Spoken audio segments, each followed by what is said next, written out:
Dear student, okay, online grammar confidence coaching center এর class এসো শিখি। আমি আজকে যে বিষয়টা নিয়ে আলোচনা করব সেই বিষয়টি হচ্ছে বিবিএ এবং বিবিএস ফার্স্ট ইয়ার এর সাবজেক্ট। দেখো, প্রিন্সিপাল অফ অ্যাকাউন্টিং এর জার্নাল এন্ড অ্যাকাউন্টিং ইকুয়েশন নিয়ে আমি আজকে তোমাদের ক্লাসটা নিব। তো আমি যে ক্লাসটি নিব সেটি তোমাদের প্রিন্সিপাল অফ অ্যাকাউন্টিং এর একটি 10 নম্বরের আনসার করতে হবে তোমাকে, যেটি তোমার গ্রুপ সি তে থাকবে, এবং এর একটি অংশ ছোট করে পার্ট বি তেও থাকতে পারে 4 নম্বরের প্রশ্ন। দেখো, আমরা অ্যাকাউন্টিং ইকুয়েশন করার আগে তোমাকে ভালোভাবে জানা থাকতে হবে এবং জানা পারতে হবে। জানলাম যদি তুমি পারো, অ্যাকাউন্টিং ইকুয়েশন খুব ইজিলি তুমি ট্রান্সফার করে করতে পারো। তো আমি আজকে একটা প্রশ্ন নিয়ে আলোচনা করব, যেখানে জার্নাল করব ফার্স্ট টাইম এবং ওই জার্নাল থেকে আবার অ্যাকাউন্টিং ইকুয়েশনে ট্রান্সফার করব। ওকে, আমি যে অঙ্কটি আলোচনা করব সেটি একটি বোর্ড কোয়েশনের প্রশ্ন এসেছিল 2015 সালে এনইউ বিডি। ওকে, তো আমার প্রশ্নটি হয়তো তোমরা দেখতে পাচ্ছ না, প্রশ্নটি ছোট, বাট আমি বুঝিয়ে দেবো, আমি মুখেই বলবো, ওই প্রশ্নটি তখন বুঝতে পারবো তোমরা। প্রথমত আসি, আমাদের অঙ্কটা করব, আমরা জার্নাল করব। এবার জার্নালটা কার? যে কোনো একজন ব্যবসায়ী প্রতিষ্ঠানের। সে ব্যবসায়ী প্রতিষ্ঠানের নামটি বলছি আমি। Mister Farooq opens his own law practice on July 1st, 2050. During the month of operation, the following transaction occurred. 2050 July. Mr. Farooq opens his own law practice. Law practice এটা হচ্ছে একটা আইনি ব্যবসা। জুলাইয়ের 1 তারিখ 2015 সালে সেই ব্যবসাটা শুরু করেছিল, তার নিম্নোক্ত লেনদেনগুলো সংগঠিত হয়েছিল 2015 সালের জুলাইয়ের 1 তারিখ। সে কি দিয়ে ব্যবসাটা শুরু করেছিল সেটা আমি বলছি তোমাদের। Open chamber with cash 11,000 and a computer value টাকা 30,000। সে ব্যবসাটি শুরু করার সময় নগদ 11,000 টাকা এবং কম্পিউটার নিয়ে শুরু করেছিল, যার মূল্যটি হচ্ছে 30,000 টাকা। তো চলো প্রথমে জার্নালের ঘরটা এঁকে ফেলি।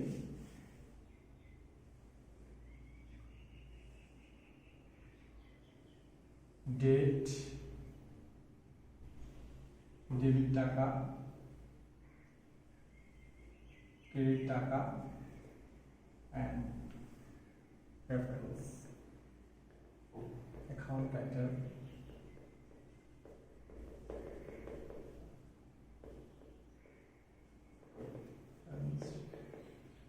debit টাকা, credit টাকা। শুরু হচ্ছে 2050 জুলাই 1st। ওকে, জুলাইয়ের 1 তারিখে তাহলে ব্যবসায়ী সে কত টাকা নিয়ে শুরু করলো? ক্যাশ হচ্ছে তার 11,000 এবং কম্পিউটার হচ্ছে 30,000। তাহলে যা নিয়ে শুরু করবে, সম্পদ নিয়ে শুরু করলে সম্পদগুলো হয় ডেবিট, দায় নিয়ে যদি ব্যবসা শুরু করে দায়গুলো হয় ক্রেডিট। তো ক্যাশ ওইটি আমাদের সম্পদ এবং কম্পিউটার তাও আমাদের সম্পদ, তা ডেবিট হবে। তাহলে ক্যাশ 11,000 এবং কম্পিউটার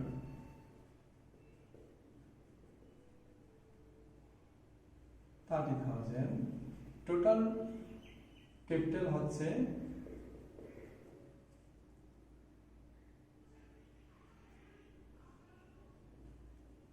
41,000। আচ্ছা, তাহলে জুলাই মাসের 1 তারিখ মিস্টার ফারুক ক্যাশ 11,000 টাকা, কম্পিউটার 30,000 টাকা নিয়ে ব্যবসা শুরু করলো, যা আমরা মূলধন হিসেবে ব্যবসায় নিয়ে আসলাম। তাহলে প্রথম যে আমাদেরটা হচ্ছে cash debit computer debit cash credit. এরপর জুলাইয়ের 11 তারিখ, pay 2 months chamber rent for টাকা 4000 in advance. Pay 2 months chamber rent, অর্থাৎ পরিশোধ করেছে 2 মাসের চেম্বার ভাড়া ইন অ্যাডভান্স, অগ্রিম পরিশোধ করেছে। তো আমার কাছ থেকে মনে রাখতে হবে, যদি অগ্রিম কোনো টাকা যদি চলে যায় তাকে বলা হয় প্রিপেড। অগ্রিম যদি টাকা চলে যায় তা প্রিপেড নামে যাবে। ভাড়ার যদি অগ্রিম টাকা চলে যায় তাহলে prepaid rent debit cash credit. July 10 prepaid rent debit cash credit. Prepaid rent কত টাকা? 4000 টাকা। আমাদের জার্নাল করার সময় মনে রাখতে হবে, ক্যাশ যদি আমার কাছে আসে ক্যাশ হবে ডেবিট, ক্যাশ যদি আমার কাছ থেকে চলে যায় ক্যাশ হবে credit. So prepaid rent 2 month এর জন্য পরিশোধ করেছি, তাই prepaid rent debit cash credit. এই হলো আমাদের 10 তারিখের জার্নালটুকু। এরপর আমাদের 11 তারিখ কি বলছে? Provide legal service in cash. আচ্ছা, লিগ্যাল অর্থাৎ হচ্ছে আইনি সেবা, লিগ্যাল অর্থাৎ হচ্ছে আইনি, আর সার্ভিস অর্থাৎ হচ্ছে সেবা। সরবরাহ প্রদান করেছে লিগ্যাল সার্ভিস, তাহলে প্রোভাইড অর্থাৎ সরবরাহ করা, তাহলে আইনি সেবা সরবরাহ করেছি ইন ক্যাশ, অর্থাৎ নগদে আইনি সেবা মক্কেলকে আমরা সেবা প্রদান করেছি। দেখো, মনে করো আমি ফারুক, আমার কাছে মক্কেল এসেছিল সেবা গ্রহণ করার জন্য, আইনি সেবা। তো আমি ওকে সেবা দিয়ে দিলাম, কাজটুকু ওর করে দিলাম, ওর সমস্যাটুকু সমাধান করে দিলাম, বিনিময়ে ক্যাশ আমার কাছে এসেছে। তাহলে আমরা এর আগে শিখেছি, ক্যাশ যদি আমার কাছে আসে ক্যাশ হবে ডেবিট, যেই নামে আসবে সেই নামটি হবে আমাদের ক্রেডিট। সো আমার কাছে ক্যাশ আসছে 5000,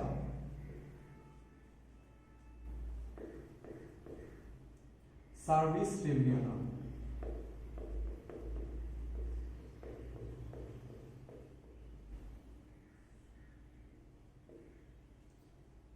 সেবা প্রদান করে আমার কাছে ক্যাশ এসেছে, তাহলে 5000 ডেবিট, সার্ভিস রেভিনিউ ক্রেডিট। কয় তারিখ? 11 তারিখে লেনদেনটি সংঘটিত হয়েছিল, cash debit service revenue credit. এরপর 17 তারিখ, কালেক্ট টাকা 25000 from bank with a note. আচ্ছা, তাহলে ব্যাংক থেকে আমি প্রদেয় নোটের মাধ্যমে 25000 টাকা সংগ্রহ করেছি। এর অর্থ আমার কাছে ক্যাশ কিন্তু চলে এসেছে। তাহলে ব্যাংকে আমি প্রদেয় নোটের মাধ্যমে আমার কাছে ক্যাশ চলে এসেছে। তো ক্যাশ যেহেতু আমার কাছে এসেছে, তাহলে আমরা শিখেছি ক্যাশ আসলেই ডেবিট, ক্যাশ চলে গেলে ক্রেডিট। তাহলে প্রদেয় নোটের মাধ্যমে আমি ব্যাংক থেকে ক্যাশ নিয়ে এসেছি, তাহলে ক্যাশ আমার কিন্তু ডেবিট হবে। তারিখ হচ্ছে 17 তারিখ, collect 25000 from bank with a note, তাহলে ক্যাশ ডেবিট কত টাকা? 25000, নোট পেবল ক্রেডিট।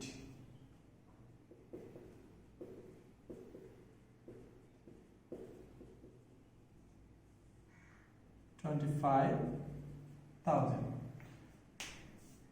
17 তারিখ জুলাই মাসের শেষ। এরপর আমরা যাব এখন 22 তারিখ, একটি লেনদেন সংঘটিত হয়েছিল, সেটি হচ্ছে performed legal service for client on account.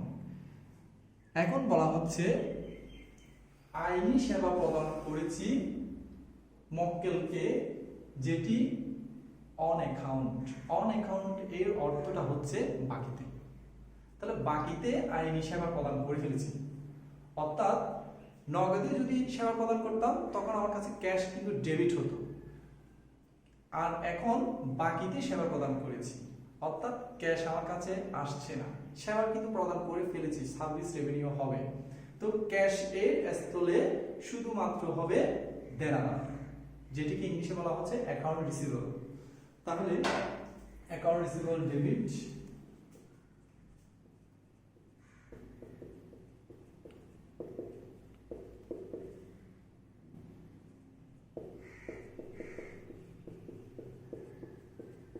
Service revenue credit amount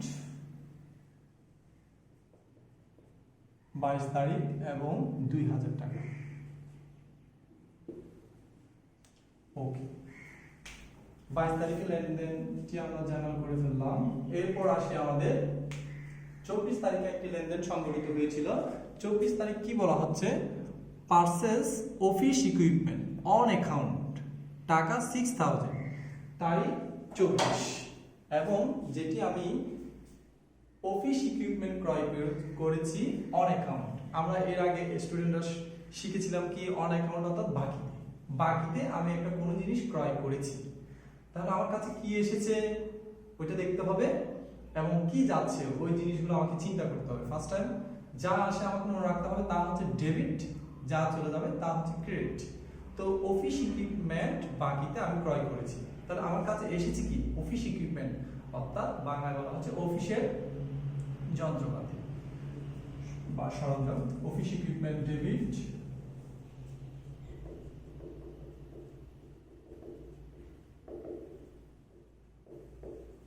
office equipment debit, কিন্তু আমি নগদ প্রদান করিনি, অন অ্যাকাউন্ট। অন অ্যাকাউন্ট হলে বাকিতে, তার মানে আমার থেকে পাবে সে, তাকে বলা হয় পাওনাদার। আমার কাছ থেকে কেউ টাকা পেলে পাওনাদার। পাওনাদার ইংলিশ কি? Account payable.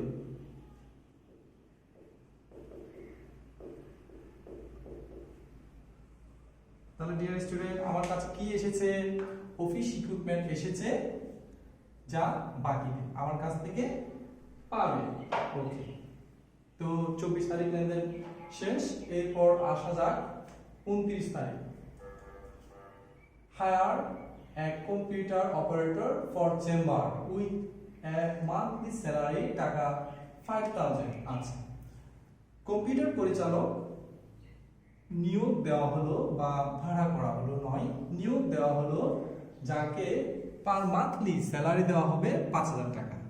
অর্থাৎ একজন কম্পিউটার পরিচালক আমার অফিসে নিয়োগ দিয়েছি মাত্র, এখনো কিন্তু তাকে বেতনটা আমি পে করি নাই, নিয়োগ পাওয়া গিয়েছে মাত্র। এখন আমি নগদ টাকা যদি দিতাম তাহলে লেনদেন হতো, অর্থাৎ এটা কোনো জাবাদাই হবে না, কারণ তাকে আমি এখনো নিয়োগ দিয়েছি মাত্র, নগদ পরিশোধ করিনি। অর্থের অঙ্কে লেনদেনটি সংগঠিত হয়নি, মাত্র নিয়োগ দেওয়া হয়েছে। যদি পরিশোধ করা হতো বা তাকে টাকাটা পরিশোধ করা হতো, স্যালারি পে করা হতো, তখন কিন্তু জাবাদা হবে। যদি নিয়োগ দেওয়া হয় ব্যবসায়ী একজন ব্যক্তিকে, তখন ওইটি লেনদেন হবে না। তাহলে এটা হবে নো এন্ট্রি।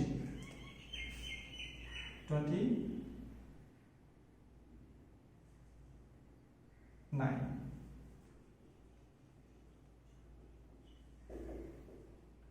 এন্ট্রি, কোনো জাবাদাই হবে না। এরপর হচ্ছে আমাদের 30 তারিখ। 30 তারিখ কি বলছে? Consider half of prepaid rent as rent expense for the month। আচ্ছা, আমরা এই প্রথমে অর্থটা বুঝতে হবে। কনসিডার তো বিবেচনা করা, half of the prepaid rent, ওই যে আমরা অগ্রিম ভাড়া দিয়েছিলাম তাহার অর্ধেক ভাড়া as rent expense, অর্থাৎ ভাড়া ব্যয় হিসেবে বিবেচিত করতে হবে ফর দ্য মান্থ, এই মাসে। এর আগের অঙ্কে আমরা 10 তারিখ একটা লেনদেন সংঘটিত হয়েছিল, prepaid rent debit cash pay. এই রেন্টটা আমরা দিয়েছিলাম 2 মান্থস, 2 মাসের ভাড়া অগ্রিম দিয়েছিলাম। তার মধ্যে থেকে 1 মাসের ভাড়া এখন ব্যয় হিসাবে দেখাতে হবে। তাহলে রেন্ট এক্সপেন্স হয়ে যাবে এই প্রিপেড রেন্ট থেকে। তাহলে রেন্ট এক্সপেন্স ডেবিট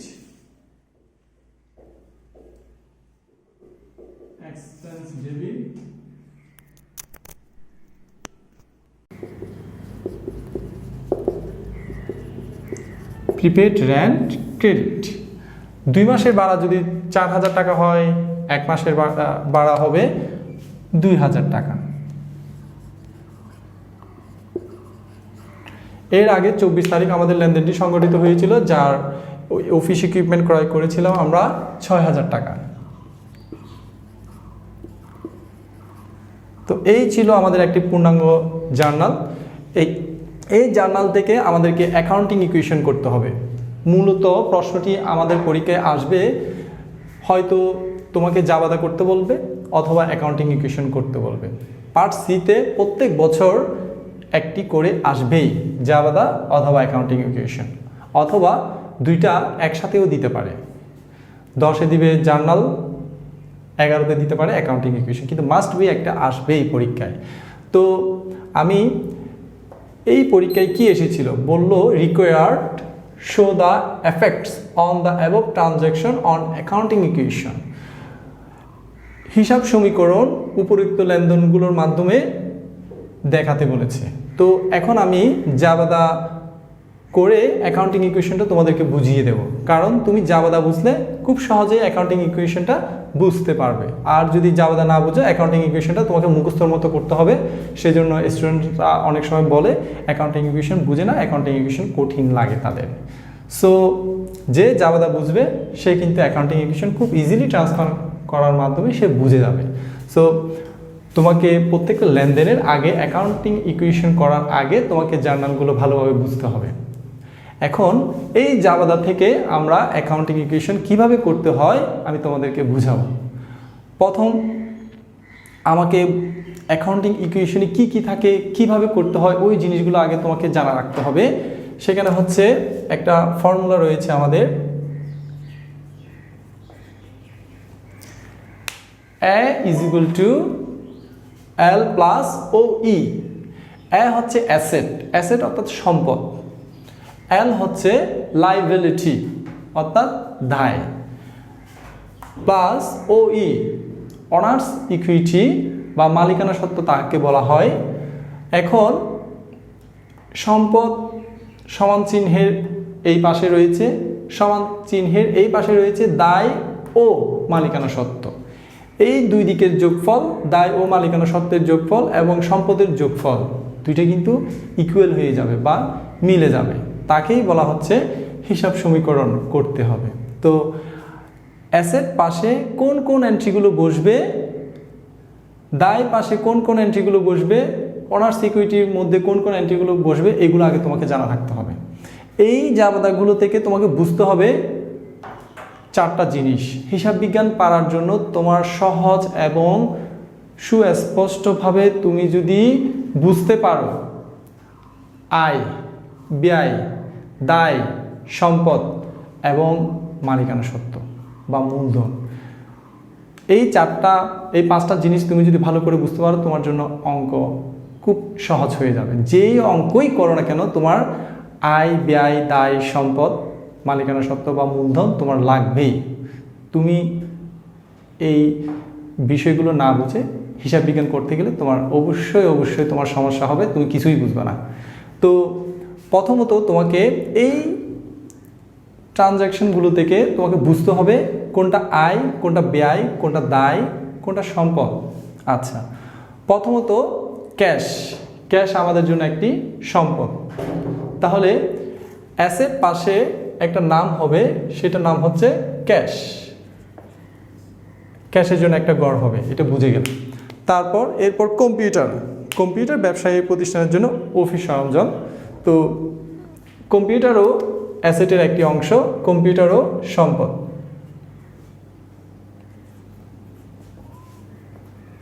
কম্পিউটারকে অফিস ইকুইপমেন্ট লেখা যায়।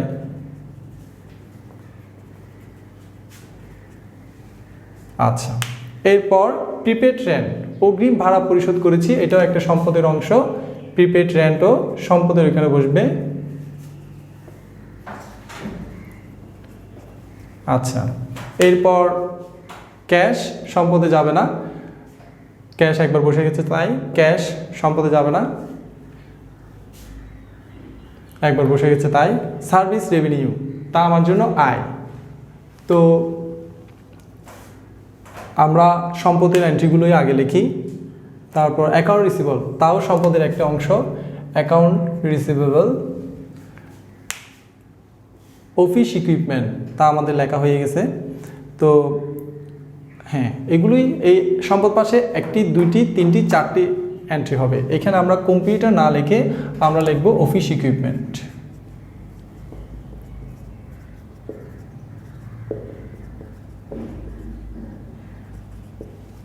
কম্পিউটারের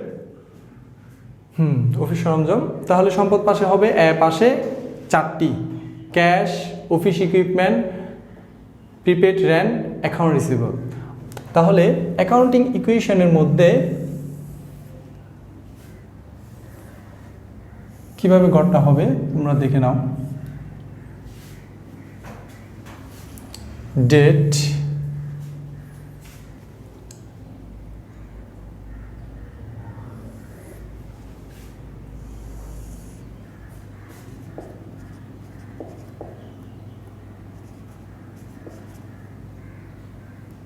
assets, date.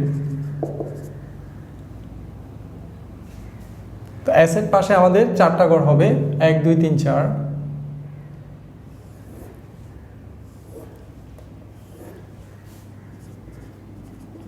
Cash, office equipment, prepaid rent, account receivable.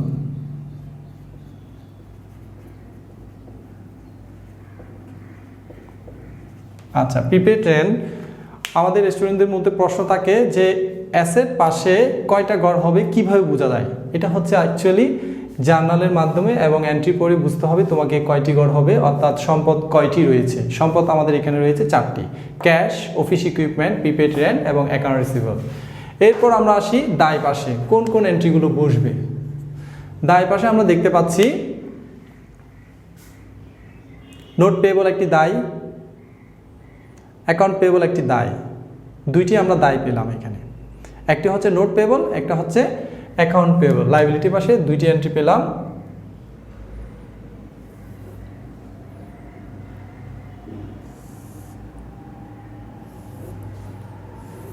একটি হলো আমাদের নোট পেয়েবল,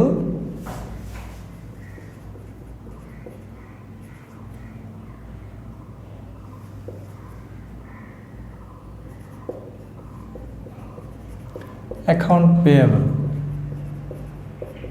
আর অনার্স ইকুইটিতে বসবে ক্যাপিটাল। আর এটা হচ্ছে রিমার্ক অর্থাৎ মন্তব্য।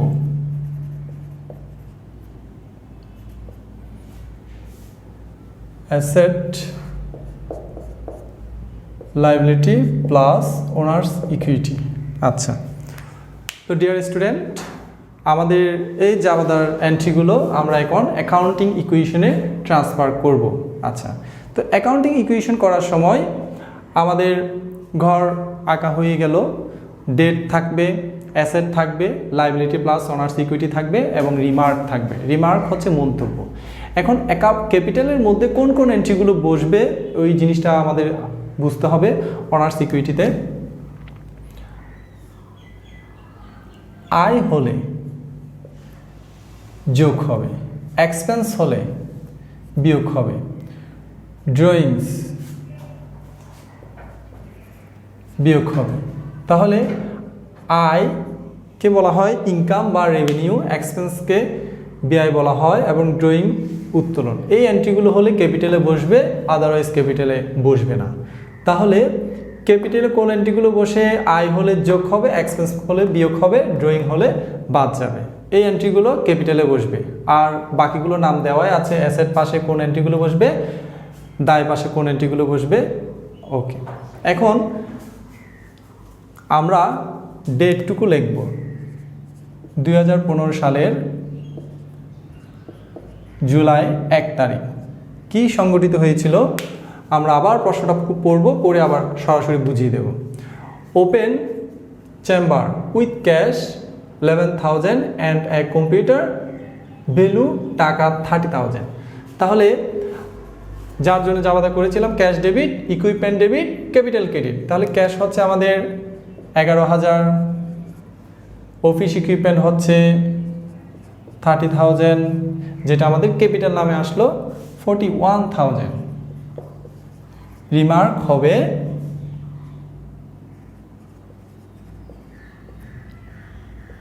বিগিনিং ক্যাপিটাল বা বট ক্যাপিটাল। ওকে, তারপর 1 তারিখ শেষ, এরপর 2 তারিখ প্রিপেড 2 মান্থস চেম্বার রেন্ট, যেটার জন্য যা করেছিলাম 10 তারিখের prepaid rent debit cash credit. তো আমি এই জিনিসটা একটু করে বলি, আমাদের অনেক সময় অনেক শিক্ষক বা অনেক শিক্ষকরা অঙ্ক মানে প্রত্যেক বছরের শেষ করে দিয়ে অ্যামাউন্টগুলো বসিয়ে দেয়। যেমন 1 তারিখের এখানে একটা দাগ দিয়ে এই ভ্যালুটা নিচে বসিয়ে দেয়। তো আমরা ওইটা করব না, আমরা সরাসরি করে ফেলবো, তাহলে অঙ্কটা খুব দ্রুত আমরা শেষ করতে পারবো। অর্থাৎ যোগ বিয়োগ হবে একদম সবার শেষে, প্রত্যেক তারিখের পর পর আমরা যোগ বিয়োগ করবো না, যোগ বিয়োগ করবো একদম সবার শেষে, তাহলে অঙ্কটা খুব দ্রুত শেষ হয়। জুলাই মাসের 10 তারিখ, তাহলে prepaid rent debit cash credit. তো আমরা আমাদের ঘরের মধ্যে বসাবো প্রিপেড রেন্ট, এই কলামে রয়েছে এই প্রিপেড রেন্ট ডেবিট 4000 টাকা এবং ক্যাশ ক্রেডিট এই 4000 টাকা এই কলামে বসছে। এখন আমাদের দেখতে হবে ক্যাশটা কি আমার কাছে আসছে না ক্যাশ চলে গেছে। ক্যাশ প্রিপেড রেন্ট এর মাধ্যমে ক্যাশ আমার কাছ থেকে চলে গেছে, তাই ক্যাশ এখানে বিয়োগ হবে। বিয়োগ হলে আমরা ব্র্যাকেট দিয়ে বুঝিয়ে দেবো এটা মাইনাস সাইন, অথবা একটা মাইনাস চিহ্ন দিলেই বোঝা যাবে এটা যে ক্যাশটা ক্যাশের কলাম থেকে বিয়োগ হবে। ওকে, এরপর 11 তারিখ provide legal service in cash, আইনি সেবা প্রদান করেছি নগদে 5000 টাকা, যার জন্য আমরা জাবেদা করেছিলাম cash debit service revenue credit. তো 11 তারিখের জাবেদাটা হচ্ছে ক্যাশ আমার কাছে এসেছে 5000 টাকা, সার্ভিস রেভিনিউ সেবা আয় বসে কোথায়, ওই যে ক্যাপিটালে আয় হলে যোগ হয়, এক্সপেন্স হলে বিয়োগ হয়, ড্রয়িং হলে বিয়োগ হবে। তাহলে আমার সেবা প্রদান করে 5000 টাকা পেলাম, তাই আমরা 5000 টাকা এই তারিখ বরাবর আমরা বসাবো 5000 টাকা, এবং রিমার্ক হবে রেভিনিউ। দেখো ডিয়ার স্টুডেন্ট, আমি কিন্তু 10 তারিখে রিমার্ক লিখিনি। কেন লিখিনি? রিমার্ক কখন হবে কখন হবে না, তাও একটা প্রশ্ন থাকতে পারে তোমাদের। রিমার্ক তখনই হবে যখন ক্যাপিটালের মধ্যে প্রভাব পড়বে, আয় ব্যয় উত্তোলনগুলো যখন হবে ক্যাপিটালের সাথে, তখন রিমার্ক হবে, আদারওয়াইজ রিমার্ক হবে না মন্তব্যটি। তাহলে 11 তারিখে আমাদের কি বলছে, cash debit service revenue credit. Cash আমার কাছে এসেছে, ক্যাশ ডেবিট সার্ভিস রেভিনিউ এটা আমার আয়টুকু ক্রেডিট, আয় বৃদ্ধি পেয়েছে। ওকে, 11 তারিখের পর আসতেছে আমাদের 17 তারিখ। 17 তারিখ কি বললো, কালেক্ট টাকা 25,000 from bank with a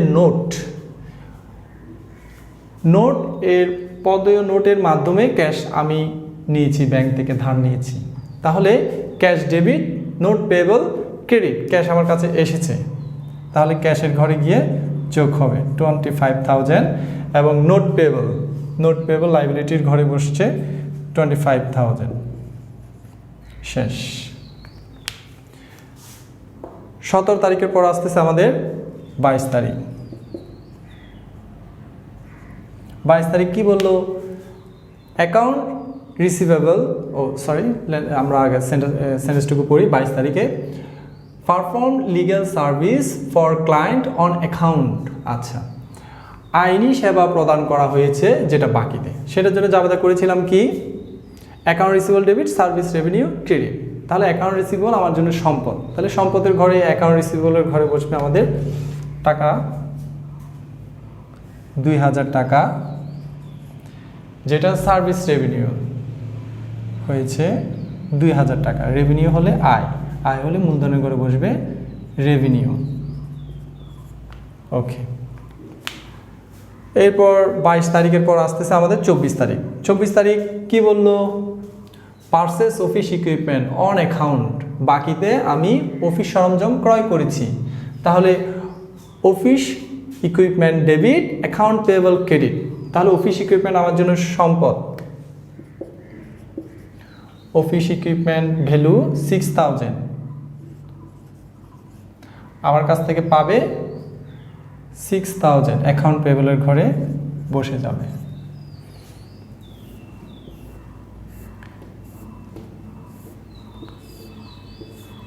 okay, next 29 তারিখ, hired a computer operator for chamber with a note payable, note with a monthly salary টাকা 5000। আমি আমার চেম্বারের জন্য একজন কম্পিউটার অপারেটর নিয়োগ দিয়েছি, যাকে বেতন প্রদান করব 5000 টাকা, কিন্তু আমি এখনো পর্যন্ত নগদ টাকা তাকে পরিশোধ করিনি, তাই এটা হবে নো এন্ট্রি। ওকে, 30 তারিখ আবার কি বলছে, consider half of prepaid rent as rent expense for the month. আচ্ছা, অগ্রিম ভাড়ার মধ্যে থেকে অর্ধেক ভাড়া ব্যয় হিসেবে বিবেচনা করতে হবে বা ধরতে হবে। তাহলে প্রিপেড রেন্ট আমাদের আগে ছিল 4000, 4000-এর অর্ধেক হচ্ছে এখন 2000, 2000-এর জন্য আমরা এক্সপেন্স হয়েছিল, তার জন্য জামাতে দিয়েছিলাম rent expense debit, prepaid rent credit. তাহলে রেন্ট এক্সপেন্স হলে আমাদের ক্যাপিটালের ঘরে বসবে। তাহলে তারিখ হচ্ছে কয় তারিখ, 30 তারিখ,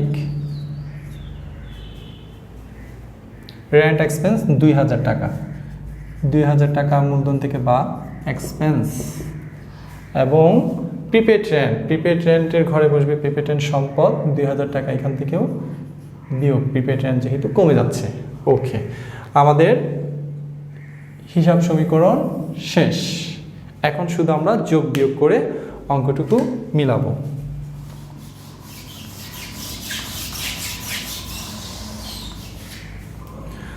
তো আমরা ডিয়ার স্টুডেন্ট অঙ্কটি করে ফেললাম। হিসাব সমীকরণের যোগ বিয়োগগুলো আমরা এখন করে দেখাবো। প্রথমত অ্যাসেট পাশের যোগগুলো আমরা করে ফেলবো, প্রত্যেকটি কলমের আলাদা আলাদা যোগ করে আমরা যোগফলগুলো বসাবো। প্রথমত আমরা ক্যাশের যোগফলগুলো করব এইগুলো, এবং যেগুলো যোগ হবে সেগুলো প্লাস চিহ্ন দিয়ে বসাবো, আর মাইনাস হলে বিয়োগ হলে সেগুলো মাইনাস চিহ্ন দিয়ে বসাবো। ক্যালকুলেটরই সব কিছু করে ফেলবো আমরা। আমাদের দেখা যাক, প্রথমে হচ্ছে 11000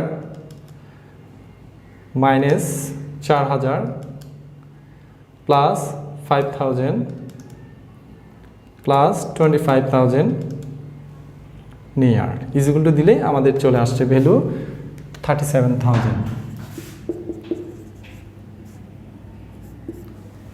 ক্যাশ 37000, আর অফিস ইকুইপমেন্ট 30 আর 6000, 36000। এরপর প্রিপেড রেন্ট 4000 থেকে 2000 চলে গেলে আর থাকে আমাদের 2000 টাকা। অ্যাকাউন্ট রিসিভেবল 2000 টাকা।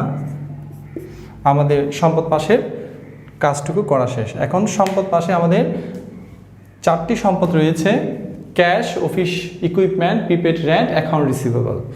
এই 4টি সম্পদের যোগফলগুলো করব। তাহলে ক্যাশ হচ্ছে আমাদের 37000 প্লাস অফিস ইকুইপমেন্ট হচ্ছে 36000 প্লাস প্রিপেড রেন্ট হচ্ছে আমাদের 2000 টাকা প্লাস অ্যাকাউন্ট রিসিভেবল হচ্ছে আমাদের 2000 টাকা। টোটাল অ্যাসেট আসলো আমাদের 77000। এরপর আমরা লায়াবিলিটি প্লাস অনার্স সিকিউরিটি যোগফলগুলো করব। Note payable 25000, account payable 6000। ক্যাপিটালের যোগ বিয়োগগুলো করবো আমরা এখন। প্রথমত 41000 plus 5000 plus 2000 minus 2000 is equal to 46000। Capital হলো আমাদের 46000। এখন আমাদের লায়াবিলিটি প্লাস অনার্স ইকুইটি পাশে 3টি হিসাব রয়েছে, note payable, account payable, capital. 3টিরই যোগফল করব। ক্যাপিটাল 46000, সাথে যোগ করব আমরা 6000, সাথে যোগ করব আমরা 25000। তাহলে আমাদের যোগফল মিলে গেল 77000। অর্থাৎ হিসাব সমীকরণটি হয়েছে কি হয়নি তুমি নিজেই বুঝতে পারবা তোমার সম্পদ পাশের যোগফল এবং লায়াবিলিটি প্লাস অনার্স ইকুইটি পাশের যোগফল যদি ইকুয়াল হয় তুমি নিজেও বুঝতে পারবে তোমার অঙ্কটা হয়েছে। তাহলে এই ছিল আমার অঙ্কটি, যেটি আমি করলাম। প্রথমত জার্নাল করলাম, জার্নাল করার পর অ্যাকাউন্টিং ইকুয়েশন করলাম আমরা।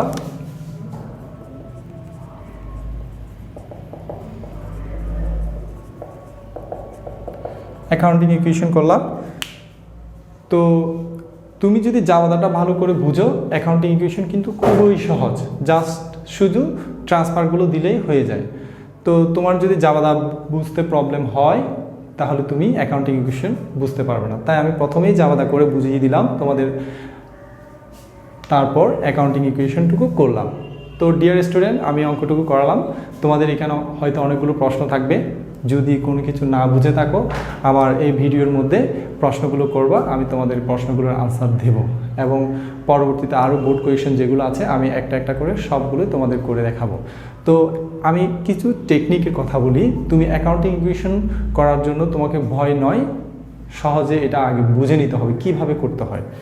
প্রথমত তোমাকে জাভাদা করতে হবে। জাভাদাই যদি তুমি না বুঝো তাহলে তোমাকে জাভাদা করার নিয়মটুকু শিখে নিতে হবে। কিভাবে জাভাদা করতে হবে? প্রথমত একটা সেন্টেন্স পড়ে নিতে হবে, পড়ে তোমাকে দেখতে হবে সেই সেন্টেন্সটির মাধ্যমে তোমার কাছে কি আসলো কি গেল। তোমাকে বুঝে নিতে হবে যা আসবে তা হবে ডেবিট, আর যা তোমার কাছ থেকে চলে যাবে তা হবে ক্রেডিট। এইভাবে করে প্রত্যেকটা সেন্টেন্সের তোমাকে জার্নালগুলো করতে হবে। জার্নালগুলো করে তারপর তুমি অ্যাকাউন্টিং ইকুয়েশনে এভাবে করে ট্রান্সফার করো। সো ডিয়ার স্টুডেন্ট, আজকের জন্য বাই বাই। আমি উজ্জ্বল, পরে আরও কথা হবে। তোমাদের প্রশ্নের আনসারগুলো আমি তোমাদেরকেই দিব। ভালো থেকো।